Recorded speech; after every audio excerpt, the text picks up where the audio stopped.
Hey guys, welcome to You Asked, We Answered. My name is Caroline. I'm with Southwest Utility Solutions, and I am your certified question answerer. And today we are talking about what is CAD, and why do I care if I'm in the multifamily industry? So that is a great question, and I am super pumped to talk to you guys a little bit about that today. I'm referencing some notes that I've got in front of me, so if you see me looking up, that's why. All right, so let's break down, and the intent of these videos is to very quickly answer these questions for you, not drawn out, not long, and long-winded. As if you've interacted with my content before, you know I can be a bit long-winded. So the point is to be straight into it and get your questions answered. So first off, what is CAD in the multifamily industry? So CAD stands for Common Area Deduction. It is the portion of your utility bill that you have to allocate to common areas that are shared by your residents on your community. That looks like a couple of different things.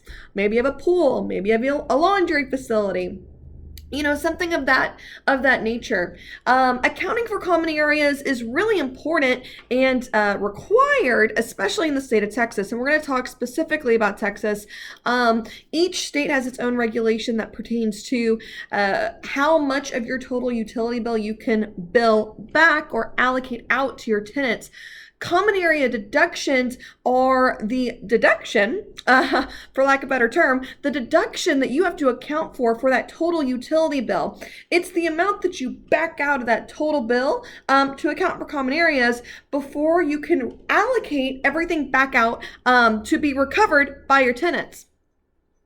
So like I said, this could be, maybe you have a pool on site, maybe you have a laundry facility. If you have an irrigation system, there's rules that pertain to irrigation systems if they're not sub-metered on their own. A bunch of different rules and stuff you have to follow. How does this affect your utility billing, though, in your multifamily community? Well, it can affect it in a couple of different ways. Let's talk about Texas, and let's talk about irrigation systems specifically. And if you'd like the very specific PUC language in the PUC Texas Handbook, Public Utility Commission is what that means, I am so happy to send that over to you. I live and breathe by that handbook. Being in the utility billing industry, it is so important for my team and I to stay up to date on what the latest regulations are, and how we have to go about doing our job and how we can advise our customers to do theirs better. So in the state of Texas, if you have an irrigation system on property that is not on its own sub-meter, or it is a component of the master meter for water on site, you technically should not be billing more than 75% of that your total water bill back out to your tenants. According to the PUC rules, you should be allocating at least 25% of that total bill. If it shares a meter with your total water bill, you should be allocating 25% of that total bill to the irrigation system. Now, if it's on its own sub-meter, that's a different story. If you can allocate and justify out what that actual irrigation water consumption is, then you actually can bill back the max amount of water that's allowed in the state for properties that don't have irrigation systems. And in the state of Texas, that's 95%.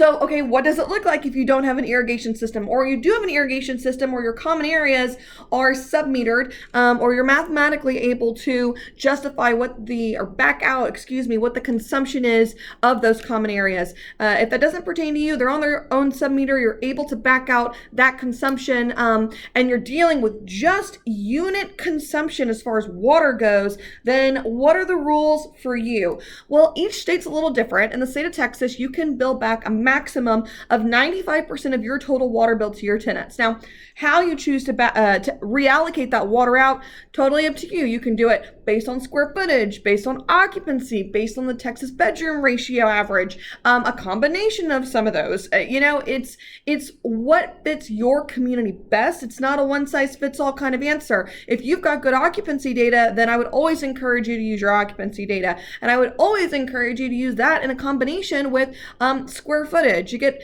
a better bill based on that allocation method. Something else to consider here is that the rules for allocating utilities are different depending on the utility we're talking about. That 95% bill back is based on water. Gas, for example, is regulated by a completely different organization. It's regulated by the Railroad Commission of Texas. There's actually no language in that set of rules that prevents properties within multifamily to bill back anything less than 100%.